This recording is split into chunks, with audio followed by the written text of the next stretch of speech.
Everybody, Peter Zeihan here, coming to you from central Colorado, about 12,500 feet, just below a fairly sizable snowfield on a mountain I was climbing. I figured this moment was the best time I could think of to talk about the Arctic. A lot of you have written in and wondering if we're on the verge of a new era of exploration and exploitation and development. Can't rule it out, but a couple things to keep in mind. Number one, the Arctic is, for the most part, completely unpopulated, and so even if you have a wonderful mineral resource, you then have to go into tundra in order to build roads or ports or airstrips. Tundra is not great land to deal with. In the summer, it tends to turn into a full-on swamp. So if you're going to have a town, it has to be elevated, and if you're going to have a road, it has to be on a raised berm that stretches hundreds, if not thousands, of miles, which is why most of the remote places in Russia and Canada for mining aren't on the road network. You basically fly in, and then the place is just a frozen version of hell in the winter. If you want to do offshore, you're not just dealing with ice, you're dealing with moving sea ice, which means that most of what you have to do has to be under the ice, and yet it still has to be pumped back to the shore where it can be stored until the ice melts in the summer. So now you also need storage. So your cost for development for facilities up there is very high. The maintenance cost is extreme, and you're not going to be able to have a regular income stream because you can only ship out seasonally. Then there's the problem that where there are populations on the or above the Arctic Circle are very, very limited. You basically have two categorizations. The first is you've got the Russians, because during the Soviet period, the Soviets saw the entire Arctic zone as a zone for national security, and even though it made no economic sense, they settled people up there to the tune of a few million. Now, the vast majority of those people have found ways to get back to warmer climes, but there are still places like Murmansk and Norilsk that are way up there. The thing is, no one is going to sink the capital and technology that is necessary to develop the Russian Arctic. Exxon was doing a little bit on this in places like Murmansk and Vendré, I'm sure I mispronounced that, sorry Russians, and the Yamal Peninsula, but in the aftermath of the Ukraine war, that money's gone away. And there aren't a lot of companies on the planet that have any sort of experience in dealing with this sort of thing. The Russians do have some limited skills. Obviously, they've got plenty of experience.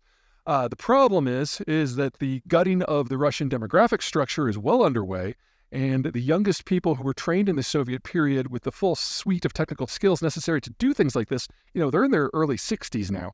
There just aren't enough people out there to do it, and the Russians have never had the capital to do it in any sort of scale. The other classification are places where the normal rules of the Arctic do not apply. There are a couple of places in the poles where warm water currents wash up against the coastline of the continent and make it a zone that is ice-free year-round. And the one that matters there the most is the North Atlantic drift going up to northwestern Europe. So the entirety of the Norwegian coast is ice-free year-round. And that's one of the reasons why Norway has become one of the world's preeminent energy powers, because they can go into the offshore oil and natural gas zones and produce year-round. They still have to deal with the depth. They still have to deal with offshore. They still have to deal with relatively light population densities. They still have to deal with storms. But at least they don't have to deal with moving sea ice. And as a first world country, they have capital access that the Russians simply can't match. The thing, however, though, is it's already ice-free. If you want anything more than what you've got right now, you've got to wait for the pole to melt out. And I have not seen a single estimate that suggests that the Arctic Ocean will be ice-free in the winter before the end of the century. Remember, the problem isn't just ice. It's seasonal ice that moves. And then the other issue is if you're not after resources, you might be after transport. The idea that you can ship things from Europe to East Asia back and forth much more easily than you can going the southern route through Suez or around Africa and India. Well, technically, there might be something to that. But again, seasonal sea ice, you have to wait for the place to be ice-free. Otherwise, all the aids to navigation have to be redropped and recharted every single season. So again, seasonal route. And even if you're relying on an icebreaker, that icebreaker is going to be Russian. And in the current environment, there aren't a lot of people who want to rely upon the Russians for safety in times when there's distress, because for several thousand miles of empty trackless ocean and ice, there is no one else you can call. Finally, if you're going to do this, You're connecting East Asia, the most rapidly aging part of the planet, with Western Europe, which is the second most rapidly aging part of the planet. So you're making a long-term bet on two regions that demographically are not going to be able to trade much at all for much longer because they simply don't have any consumption that is going to be sustainable in the long run.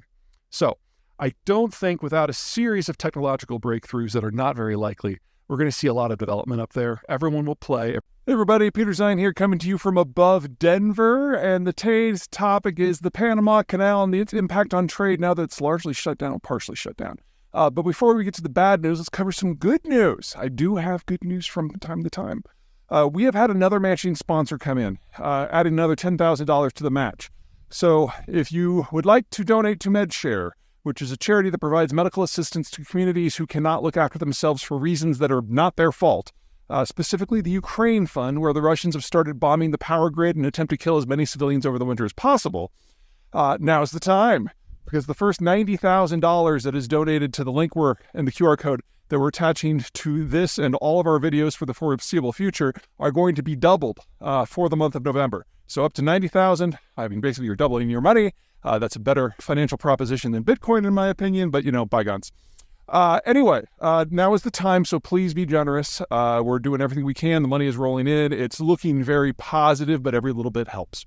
Okay, with that behind us now, let's talk about Panama. It hasn't rained, really, in Panama in several months. They are in the middle of the most intense El Nino on record, and unlike most canals that, go up and over and therefore have on continental lands and so have lots and lots of water to draw from, Panama is going from ocean to ocean, sea level to sea level, and it has to go up a few hundred feet, and which means that aside from the first and the last lock, which touch the ocean, everything else is water that comes from the sky. And it is an isthmus, and so there's not a very large water catchment issue. And that catchment issue also has to supply all of the water for the city of Panama, which is about home to 3/4 of the population of the country. So you get a prolonged drought event like they're in the middle of, and things are bad.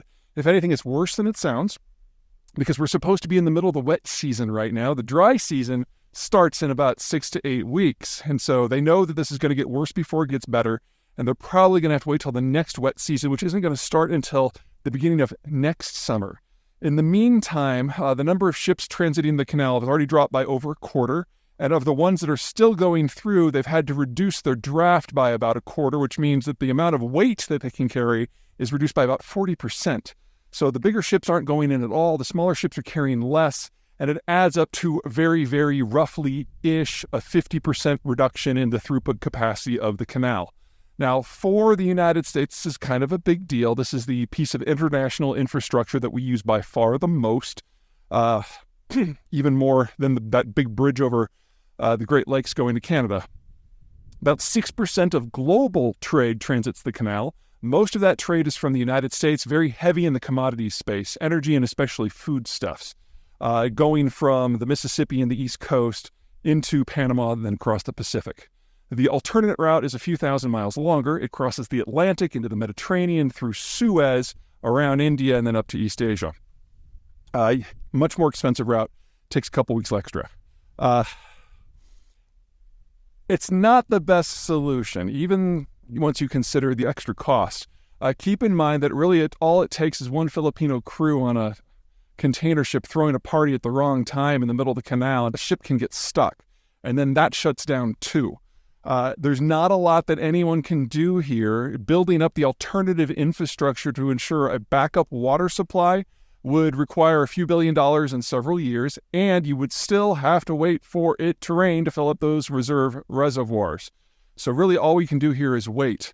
About the only thing that I could suggest, and this is something that I think it's high time we do anyway, is for the United States to massively expand its production footprint in the processing of the raw commodities that it exports. Not only would you then have a much denser value ratio to weight and bulk for the things that you export, but there'd be a lot more economic activity generated within the continental United States.